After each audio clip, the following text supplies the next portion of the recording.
नमस्कार, स्वागत है आपका। आप देख रहे हैं प्राइम टीवी। मैं हूं आपके साथ अदिति मिश्रा। 4 बजे की 4 बड़ी खबरों में सबसे पहले बात करेंगे अमेरिका का बड़े दावे की। अमेरिकी राष्ट्रपति डोनाल्ड ट्रंप ने कनाडा में चल रही G7 शिखर समिट को बीच में ही छोड़ने का डिसीजन ले लिया। ट्रंप अब अमेरिका लौट चुके हैं और बताया जा रहा है कि उन्होंने ये कदम मध्य पूर्व में बढ़ते तनाव, खासतौर से ईरान और इजरायल के बीच हालात को देखते हुए उठाया है। ट्रंप ने इससे पहले सोशल मीडिया पर तेहरान के लोगों को शहर खाली करने की चेतावनी भी दी थी, जिससे ये स्पष्ट हो गया है, ये साफ हो गया है कि अमेरिका इस मामले को लेकर बेहद गंभीर है। व्हाइट हाउस ने सोमवार को बयान जारी कर कहा कि राष्ट्रपति ट्रंप जरूरी मुद्दों पर ध्यान देने के लिए अमेरिका लौटे हैं। दरअसल ट्रंप पहले ही खुलकर इजरायल का समर्थन कर चुके हैं, लेकिन अब तक अमेरिका ने सीधे युद्ध में कूदने का कोई औपचारिक ऐलान नहीं किया है। ऐसे में ट्रंप का ये कदम दुनिया की नजर में गंभीर संकेत दे रहा है। राष्ट्रपति डोनाल्ड ट्रंप के बयानों से साफ संकेत मिलते नजर आ रहे हैं कि अमेरिका इजरायल का मजबूती से समर्थन कर रहा है।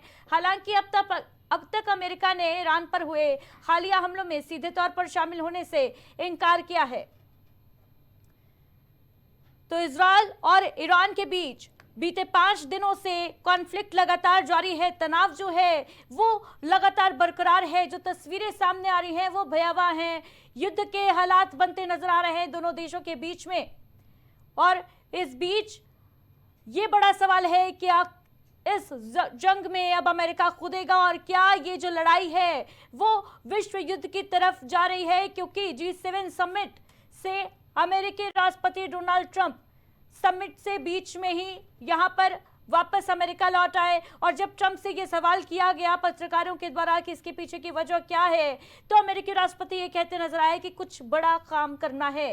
क्या करने वाले हैं अमेरिकी राष्ट्रपति, ये इस वक्त का सबसे बड़ा सवाल बना हुआ है। जिस तरीके से इजरायल और ईरान के बीच में वॉर के हालात हैं और इस बीच अमेरिकी राष्ट्रपति का G7 समिट छोड़कर वापस अमेरिका लौटना, क्या आयाम इसके निकल रहे हैं, इस पर जो अटकलें हैं वो तेज हो गई हैं। इस पर हमारे साथ विदेशी संबंधों के जानकार चंद्रमोहन उपाध्याय जी जुड़ रहे हैं। चंद्रमोहन जी, प्राइम टीवी पर सबसे पहले आपका बहुत बहुत स्वागत है। बीते 5 दिनों से इजरायल और ईरान जो हैं वो युद्ध के मैदान में डटे हुए हैं। कोई भी पीछे हटने के लिए तैयार नहीं है, ना ईरान झुकने के लिए तैयार है, ना इजरायल जो है वो पीछे हटने के लिए तैयार है। और इस बीच अमेरिकी राष्ट्रपति डोनाल्ड ट्रंप का G7 समिट से वापस आ जाना, क्या मायने निकलते हैं इसके? क्या ईरान के लिए ये कोई बड़े खतरे का संकेत है, खतरे की घंटी? वो पहली बात तो एक आश्चर्यजनक नहीं है, पीछे भी पिछली बार भी ये काम कर चुके हैं ये। लेकिन जो इन्होंने स्टेटमेंट दिया वो वास्तव में ईरान के लिए और जो मानवता के समर्थक हैं उनके लिए चिंताजनक जरूर है। इन्होंने कहा कि तेहरान जल्दी से जल्दी खाली किया जाना चाहिए और इजराइल और अमेरिका का ये मानना है कि जब तक कि हम ईरान के न्यूक्लियर फैसिलिटीज को समाप्त नहीं कर देते तब तक क्षेत्र में हमें खतरा बना रहेगा। ऐसी स्थिति में जो आपका मूल प्रश्न है वो बिल्कुल सही है कि ट्रंप के वापस लौटने से तेहरान की मुश्किलें बढ़ गई हैं। और उसका दूसरा कारण भी मैं बता सकता हूँ आपको, वो ये है कि जिस तरह से हमने पिछली वार्ता में भी आपसे बताया था कि देखना होगा कि मिडिल ईस्ट या वेस्ट एशिया जो हमारी है उसके बाद उसके अन्य देशों की प्रतिक्रिया क्या होती है।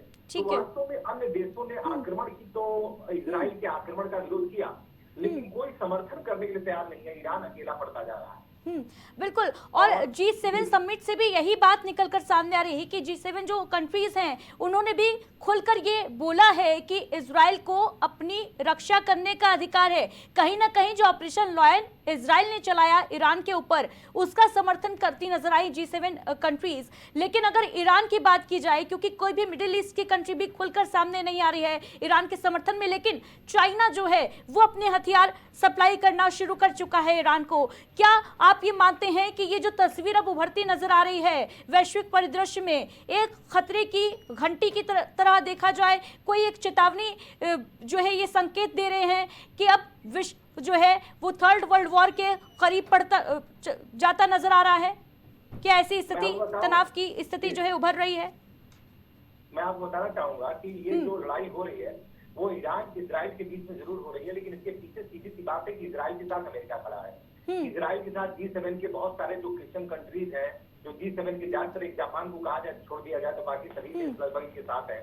और ठीक है। इस तरह से एक बहुत बड़ी डेवलपमेंट इस बीच में हुई है कि G7 की मीटिंग को छोड़ने के साथ साथ जो वहां पर ट्रंप ने एक स्टेटमेंट दिया कि G7 में रूस को भी होना चाहिए। और जैसा कि हम लोग इंटरनेशनल पॉलिटिक्स में ऑब्जर्व कर रहे हैं कि इस बीच में लगातार रूस के राष्ट्रपति पुतिन से ट्रंप वार्ता करके रूस को न्यूट्रलाइज कर दिया। अब रही बात चाइना की, चाइना हथियार तो दे रहा है, लेकिन जो खुल के सामने नहीं आ रहा है, इससे चाइना की छवि में बहुत बड़ा फटका लगने जा रहा है। आपको बता रहा हूँ कि ईरान के साथ साथ चाइना की छवि में एक बहुत बड़ा नुकसान होने जा रहा है, और अब उसको कोई एक रिलायबल पार्टनर के रूप में नहीं देख सकता है। चाइना केवल व्यापार के क्षेत्र में तो विश्वास किया जा सकता है, लेकिन वो सुरक्षा के क्षेत्र में अविश्वसनीय देश के रूप में उभर रहा है, वो सामने नहीं आ रहा है। बहुत दुखद। बिल्कुल चंद्रमोहन जी, लेकिन अगर जापान की बात कर ली जाए, इतिहास उठाकर अगर देखा जाए तो जापान को जिस तरीके से तबाह किया था अमेरिका ने, क्या यही अब अमेरिका को डर सता रहा था कि अगर ईरान जो है परमाणु संपन्न बन जाएगा तो ऐसा ही कुछ एक्शन ले सकता है ईरान इजराइल के खिलाफ या अमेरिका के खिलाफ, एक ताकतवर देश बन जाएगा? क्या यही वजह है कि ईरान का जो टॉप नेता है उसको खत्म करने का प्लान जो है वो अमेरिका बना रहा है? ये भी दावे किए जा रहे हैं। इसमें दो तरह का प्रयोग अमेरिका कर रहा है। पहला तो यह है कि जो ईरान को, जो इजराइल को एकमात्र खतरा है, अगर ध्यान से देखा जाए तो बाकी सुन्नी देश उसके साथ ही हैं या उसके विरोध में नहीं है। जैसे आपने देखा किस तरह से कतर है, बहरीन है, जिस तरह से आपने देखा होगा कि बाकी अन्य देश हैं, सऊदी अरब है, उसके अलावा मिस्र है, ये सारे देशों से उसके संबंध लगभग अच्छे हो गए हैं। और यहाँ से सीरिया से अब सवाल सिर्फ उठता है कि केवल ईरान ही एकमात्र ऐसा देश है जो सामरिक रूप से भी मजबूत है, न्यूक्लियर पावर बनने की तरफ बढ़ रहा है, उसके पास अपने ड्रोन भी हैं। इन तमाम तरह की चीजों को देखते हुए इजराइल ने अमेरिका के दिमाग में भरने में कामयाबी हासिल कर लिया है कि आप अगर ईरान को सही नहीं करेंगे तो मिडिल ईस्ट पर आप अपनी पकड़ को खो देंगे। और दूसरा, इस लड़ाई में यदि जैसा कि सामने दिखाई पड़ रहा है कि ईरान धीरे धीरे अकेले बढ़ रहा है, और अगर वह बुरी तरह हार जाता है और खोमैनी को मार दिया जाता है वहां पर। चंद्रमोहन जी, अगर ये लड़ाई आगे बढ़ती है तो भारत पर भी इसका खासा असर देखने को मिल सकता है, भारत को भी नुकसान हो सकता है क्या? हो रहा है जी, कितना नुकसान भारत को होगा? क्योंकि पड़ोसी मुल्क है पाकिस्तान, पड़ोसी मुल्क है चाइना, और कहीं ना कहीं इस वॉर में ये दोनों भी शामिल होते नजर आ रहे हैं। पाकिस्तान पर सबकी नजर है इस वक्त।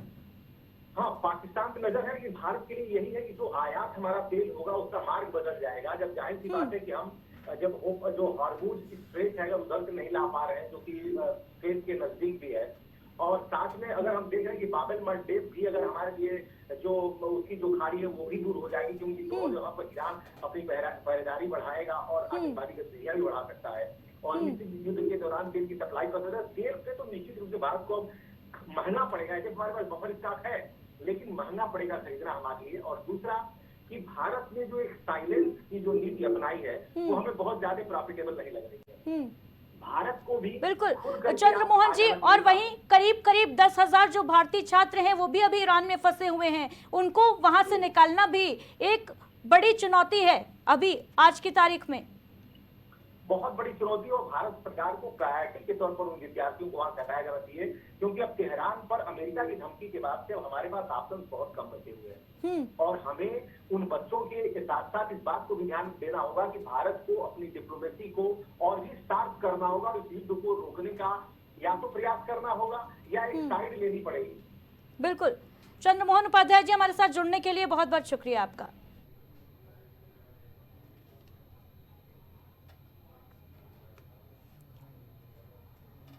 तो इजराइल और ईरान का तनाव जो है वो लगातार बढ़ता जा रहा है।